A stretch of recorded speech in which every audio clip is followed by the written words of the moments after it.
Hey everyone, today we're going to be talking about a little bit about 7 essentials, and we're going to go over how to build a permit shelter. So first, a little bit about 7 essentials is first one is stop. These are all things you need to know if you ever get lost in the woods somewhere. So stop. It's an acronym, mainly is to stop and regain your bearing.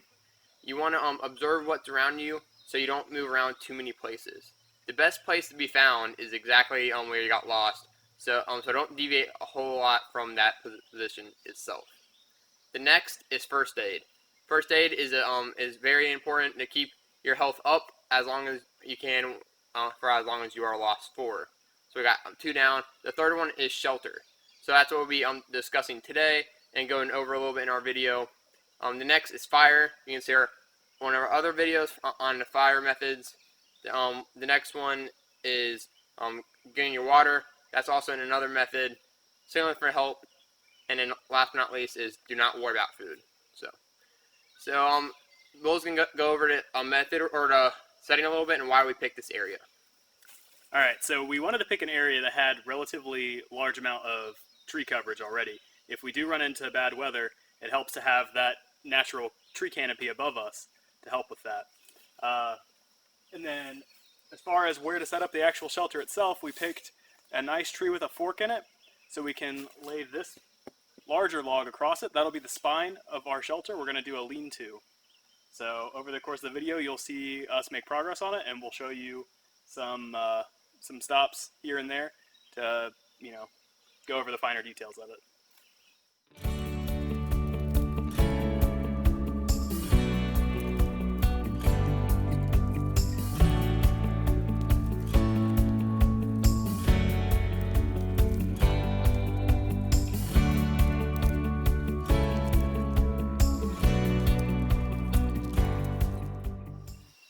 Alright, so where we're at so far, we have the main support in place, and then we have all these cross pieces. And this is where we're going to have the leaves and debris on top of it, and that'll be our insulation. Right here is where our door is going to be. That's why there's a wider gap right here.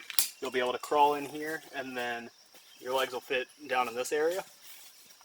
And Josh is going to keep on putting more of those cross pieces on the back here, and we'll get a few more in the front, and then we'll go ahead and start talking about how to weave the smaller branches in after we get all this set.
As you can see on this side, we have weaved in the horizontal branches in between the vertical ones on the front and the back.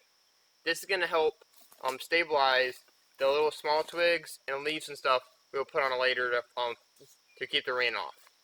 As you can see, there's a lot more branches here, and they're all kind of intertwined and lay across each other to help stabilize what's going to be on top. You have some vertical, but you have some crisscross as well, so all of it can help fill in the gaps as we go. So as you can see, this is where we'll be in. You can see it's getting pretty roomy right now, and we're gonna continue to put some sticks on the back and the front to make it a little more enclosed as we go.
we've got here on the outside, we've got a lot of pine needles and leaves, and just overall ground debris that you'd find in the forest. We threw that all over the shelter for insulation. Nothing's going to be getting through it. It's really hard to see the inside of it given the lighting situation. We tried opening up both the ends to get some more light in there, but there's plenty of room in there for your legs and everything. We have more pine needles sitting on the inside for a cushion. It makes a good ground bed for the heat, so you're not sitting directly on the ground. There's a little bit of a cushion there. And also, it's a little uneven. There were roots and such, and that's not too comfy in the middle of the night. So we threw some of those in there to help with that. There's plenty of room for a single person, and you'd want your sleeping bag or a blanket, maybe some sort of pillow, and yeah, you'd sleep sound all night. Yeah, so just add a little bit on that. Kind of like what Will said, we use all this debris. Try to stay away from living things, anything green.